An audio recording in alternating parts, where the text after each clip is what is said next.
New Ghost of Yotei footage. Yes, yes. They just dropped this 26 minutes ago. Kasurigama gameplay for Ghost of Yotei.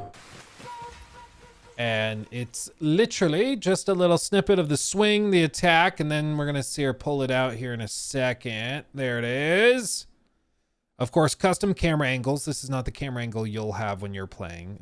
That would be a little disorienting. But just some really quick and chill little gameplay snippets. Ooh. Okay.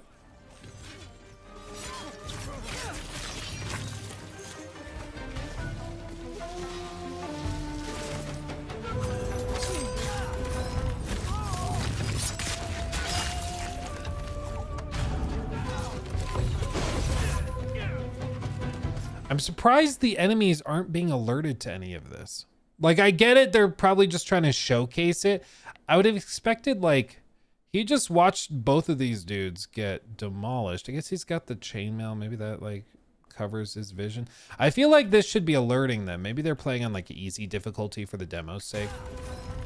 Like, this guy right here is not that far away from the dude that...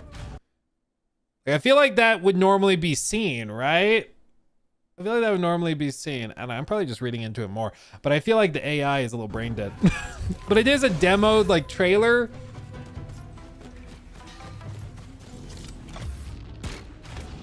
Hey.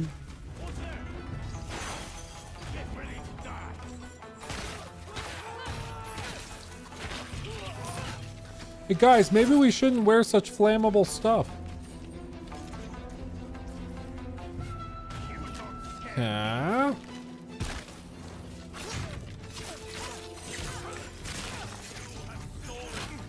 Where did he come from?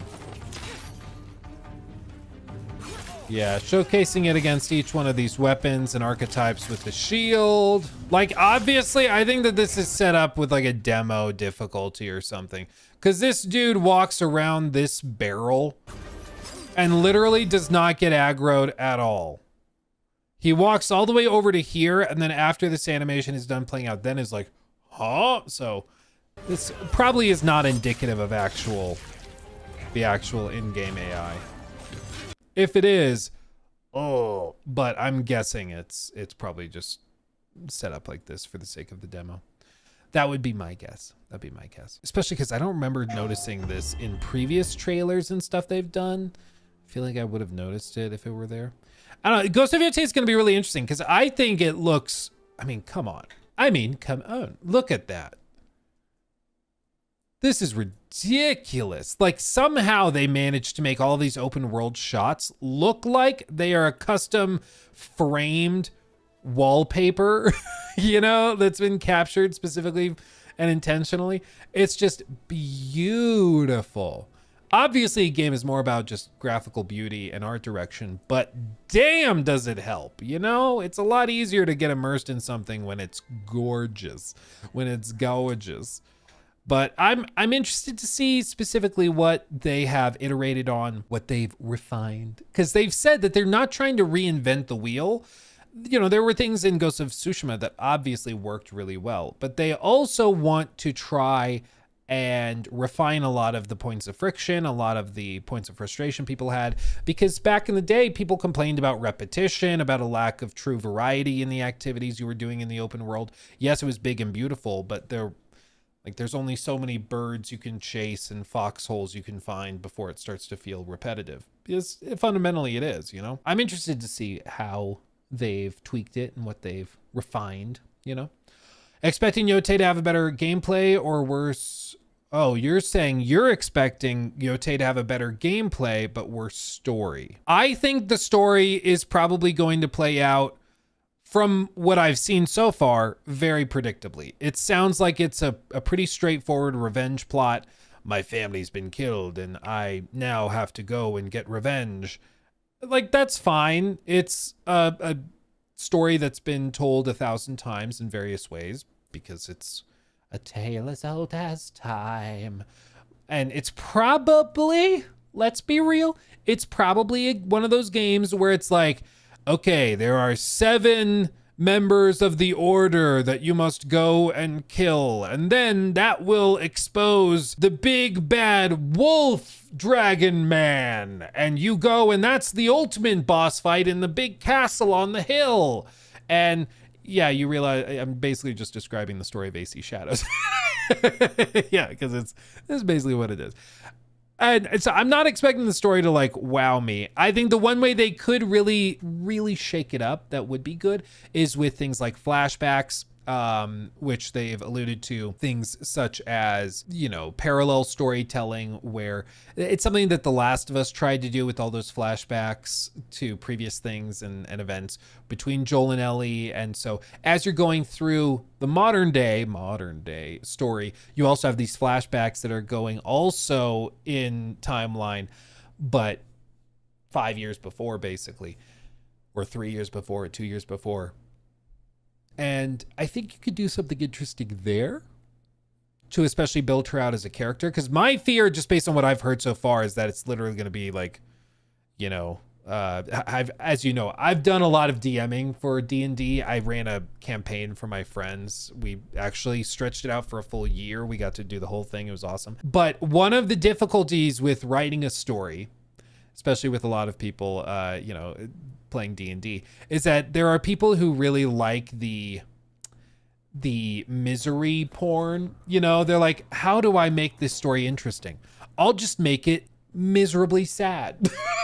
My family has been dead this whole time, and my wife is dead, and my son is dead, and my mother is dead. It's like, okay, well, like, can we have anything to like motivate you or that your character can be excited about? Oh yeah, like my dog who is dead. It's like, we can't do anything nice. So I hope that this is not one of those stories where it's just somebody who's miserably sad and depressed the whole time. Because it's hard to get immersed in a character when they're just a miserable, sad state of a person, But they did a very good job with the story of Ghost of Tsushima, in my opinion. And I loved the themes there specifically. The most engaging and compelling part of Ghost of Tsushima for me was the story, in addition to combat. Combat was very good. But the story was so interesting to me because it was tackling these themes of honor and also like familial loyalty as well. But fundamentally, like the idea of honor and how Jin was having to give up his honor in order to save his people and his land. And it was something where, I guess no spoilers, I won't go into too much, but there were people around him that disagreed with his approach. And there's one moment with poison that very specifically kind of lights the powder keg and causes a lot of issues, because it's like, that is a line we don't cross, but you crossed it. And he's like, otherwise we'll die. Like, at some point we have to get over this. And I thought that was such an interesting story to explore. Yeah, and traditions and all this. I love it. With this, I've basically seen no discourse or discussion of those themes. And I've watched the dev interviews and stuff, and they say like, yeah, the character has her own motivations and things, and I'm sure she will. But I just haven't heard a theme for the story that I find anywhere near as compelling as the themes in the first game. But we'll see. I'm really open to it. I'm really excited to see it either way, especially with how much I love the first game. Ooh. Oh. They also, these little things where like when you're out in the open world, you'll have people come to your camp, so you don't have to go and get distracted running off to go speak with an NPC in the middle of nowhere. Like little bitty improvements like that, I think are going to be really, really cool. And that's what they were good at with Ghost of Tsushima 2, where they were like, hey, mini-maps suck. A compass on screen sucks. What if we just told the player where to go with the wind? Like the wind blows in the direction of where you need to go. Then we don't need that stuff. Of course, brilliant, great idea. Why has no one else thought of this? They're really good at just breaking down something like that you take for granted and just breaking it down into its component parts, being like, hey, we don't need to do it that way. We can do it this way. And it's awesome. It's awesome. So I'm excited. I'm excited to see what they do with it. The combat is going to be interesting because, of course, Jin was specifically changing stances for different enemy types, whereas in this game, it's based on changing specific weapons and Atsu swapping for like, the Kasurigama, or swapping to the long sword or the short sword. And that's going to be interesting to see how that plays out. If it's as compelling and interesting. Kratos was miserable, but that game was amazing. Well, he's miserable, but it literally is about redemption, and it depends on which one you're looking at. Because I think the old original trilogy, Kratos is just miserable, but it's from a different era in gaming where I think the standards for the narrative had shifted. And I think, his story was tragic, but it made sense in that universe. Whereas like God of War 2018, Kratos is sad and broken, but it's literally a game about him learning that, like, for one, life's still worth living, and that he now has this duty to his son, and life is worth living even without Faye, and it's still fantastic in its own right. The story of Ghost of Tsushima doesn't make sense historically, but still love the game. I think with a lot of things, you gotta be there's a good amount of historical massaging that happens, it's a good amount. Same thing with like freaking Mafia the Old Country. It's like, yeah, put it in a setting, try to be grounded in as much as you can, but obviously we understand that you're telling a historical or a fictional story within a historical setting. Sometimes you can overstep, certainly. And one of the cringiest things is when you have a game that is historical fiction. So it's like set in the Revolutionary War, but you're playing as this character named Connor. And it's like, obviously there were not Templars and there was no magic apple of Eden. Like all of that stuff is not real, but we understand that it's historical fiction, right? And, as long as you're in these barriers, you're fine. But some cultures, some historical settings and stuff, and some changes, I think, could be perceived as overstepping, at least for main stories. Like, people forget, but literally, maybe Americans just have thick skin, but I still find this such a funny DLC for them to have done. Do you remember the Tyranny of King Washington? This was literally a DLC for AC3 set in an alternative, timeline. Born not of courage and of brotherhood. Where George Washington lost his mind, became corrupted, and declared himself king. And one man to stop King Washington.